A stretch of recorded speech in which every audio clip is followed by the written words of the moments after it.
Logo no primeiro capítulo da Bíblia, Deus se preocupou em dizer qual deveria ser o regime alimentar do homem. Isso está em Gênesis, capítulo 1 e o verso 29. A dieta original designada por Deus incluía frutos, ou seja, alimentos com sementes, a Bíblia diz. Tudo que tem semente, teoricamente, é um fruto, não é um vegetal. Isso inclui o pepino, por exemplo, tá ok? E também Deus incluiu cereais e castanhas. Essa era a dieta original do homem. Para beber, ele bebia água, né? Tanto que a Bíblia diz, o Jardim do Éden, ele era regado por 4 rios, né? Então, alguns nomes ainda citados até hoje. Mas, enfim, essa era a dieta original, depois houve uma mudança, depois que o homem pecou, tá? E são muitos os detalhes. Nosso objetivo aqui no vídeo é falar sobre a conexão do nosso regime alimentar e a nossa espiritualidade. Se Deus escolheu essa dieta como sendo a melhor, então, mesmo assim, nutricionistas questionam e muitas outras pessoas questionam esse regime alimentar original, mas Deus, em sua sabedoria, sabe o que é melhor para nós. Bom, então, o regime alimentar cárneo só veio para os justos depois do dilúvio. Por que eu digo para os justos? Porque aqueles que desobedeciam a Deus antes do dilúvio já se alimentavam de carne, ok? Então, é um assunto bastante amplo, nós vamos falar apenas uma parte dele aqui. Vamos falar sobre o regime alimentar, especialmente sobre o controle sobre o apetite. Porque o controle do apetite físico tem muito a ver com o controle do apetite carnal, espiritual, né? A nossa natureza humana, ela é carnal. Ela busca as coisas naturalmente que desagradam a Deus. Somente quando nós nos convertemos, quando nós nos submetemos ao Espírito Santo, é que nós passamos a ter verdadeiramente uma vida espiritual. Por isso que o apóstolo Paulo, por exemplo, diz que quando a pessoa se batiza, ela morreu para o pecado, né? Esse é o símbolo, porque a pessoa fica embaixo da água, ela morre para o pecado, e ela sai da água ressuscitando para uma nova vida, a vida no Espírito. Então, quando a pessoa se converte, ela passa a ter uma luta diferente que ela não tinha. Antes ela não estava nem aí com a parte espiritual, e agora a parte espiritual começa a lutar com a carnal, e um dos testes que nós temos é o apetite. O primeiro teste para Eva foi um teste alimentar, comer o fruto que Deus proibiu ou não. O primeiro teste de Cristo foi um teste alimentar. Satanás chegou para ele e falou assim: se você é o Filho de Deus, transforma essas pedras em pães. E Cristo resistiu, Eva não resistiu e caiu. Mas, quando você observa a vida de grandes líderes de Israel, eles todos passaram por alguma forma de um teste alimentar, né?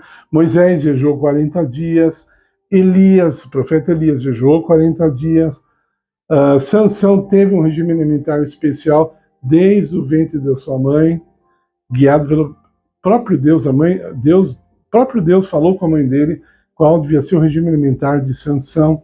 Depois temos Daniel e seus 3 amigos nas cortes de Babilônia, também foram testados, seguiram o regime vegetariano, rejeitaram a carne que era preparada, oferecida para ídolos, entre outras coisas, tá ok? Carnes proibidas por Deus, eles não tocaram, não se alimentaram daquilo, até chegarmos, como já disse, o próprio Jesus, jejuou por 40 dias, passava muitas vezes sem se alimentar, através do jejum, para buscar mais forças espirituais. O jejum tem esse aspecto. Vamos fazer um vídeo sobre o jejum mais para frente. Então, hoje não é diferente, né? Se você quer ter uma vida espiritual saudável, vitoriosa, você tem que ter controle sobre os seus apetites alimentares, né? Quando a pessoa come demais, no Velho Testamento, para você ver, o glutão, ele era levado pelos seus pais e ele era apedrejado, a palavra de Deus diz. Já pensou? Então, é uma coisa muito séria aos olhos de Deus, a questão da glutonaria, né? O apóstolo Paulo diz, né, que os glutões não herdarão o reino de Deus, né? Eu sei que talvez você possa até estar rindo, mas se você se considera glutão, não leve esse assunto como bobeira ou superficial. Tá? Se você tem até um bom médico, ele vai falar para você que você não pode ser glutão. Nosso estômago não pode ficar em constante atividade. Quando o seu estômago está em constante atividade, o teu cérebro está lá ajudando, né, na digestão, mandando sangue para lá, etc. Então, você não tem um pensamento livre. Você está mais propenso a tomar decisões erradas. Sabia disso? Se você vai fazer uma prova na faculdade, prova séria, e você se alimenta pesado, como uma feijoada antes, por exemplo, a chance de você diminuir a sua nota, mesmo que você tenha estudado muito, é enorme.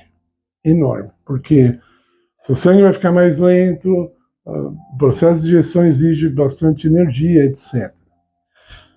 Outra coisa, quando nós nos alimentamos de proteína animal, tá? Se essa é uma parte muito importante da nossa dieta, nossas propensões animais são fortalecidas, tá ok? Então, a luta contra a natureza espiritual vai ficar mais fácil para a natureza carnal, tá ok? O animal, por exemplo, uma vaca, muitos matadores são tão cruéis que ela já sabe que ela vai morrer.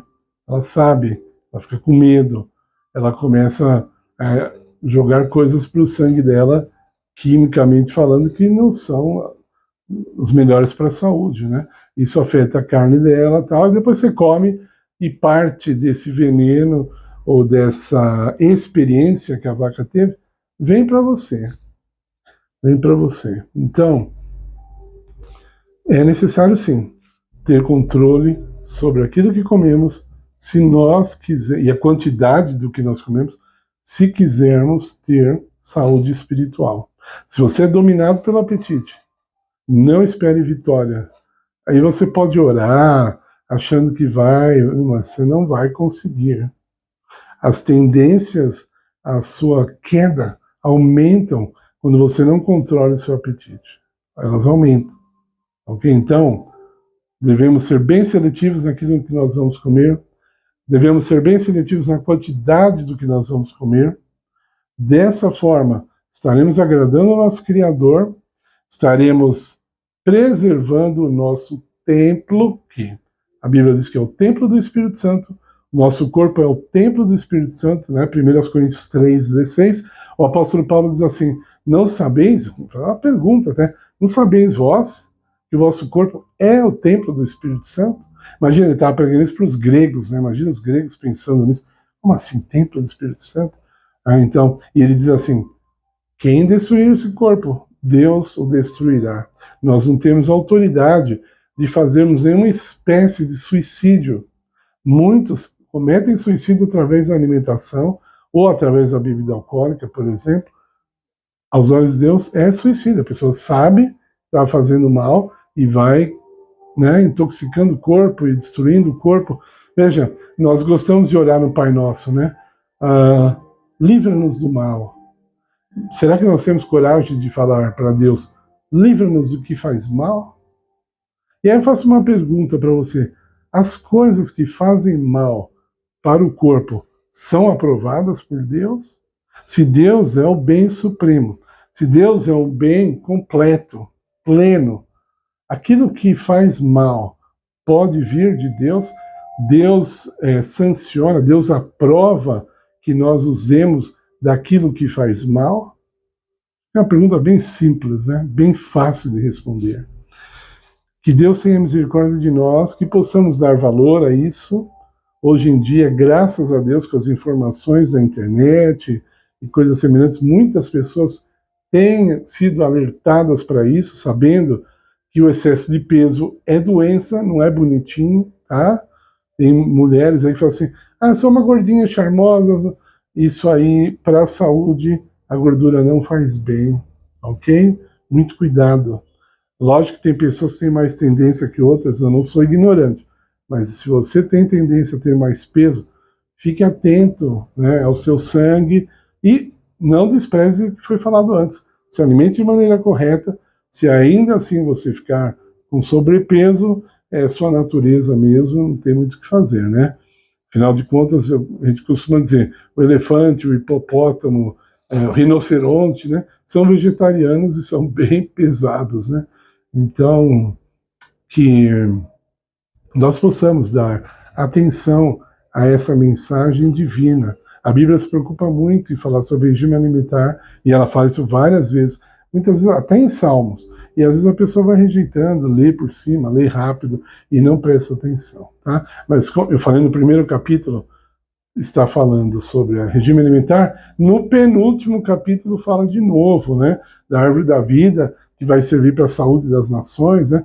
De novo, um regime vegetariano, porque na vida eterna nós não vamos ter morte, não vai haver morte de animais, então, de novo, o homem voltará a ser vegetariano. Né? Portanto, seria bom já aproveitarmos para ensaiar agora, né? O regime vegetariano é melhor, ok? Bom, muito obrigado pela sua atenção, deixe o seu like no vídeo, compartilhe, se inscreva no canal se você ainda não é inscrito, deixe seu comentário, alguma dúvida que você tiver, se pudermos responder, responderemos com prazer. Nosso objetivo no canal não é criar debates, né? Se uma pessoa faz uma pergunta apenas provocativa, nós não respondemos, porque não temos tempo para isso. Temos aqui tempo para gastar pregando a palavra de Deus e falando o que é bom para a nossa espiritualidade. Fique na paz do Senhor Jesus. Amém.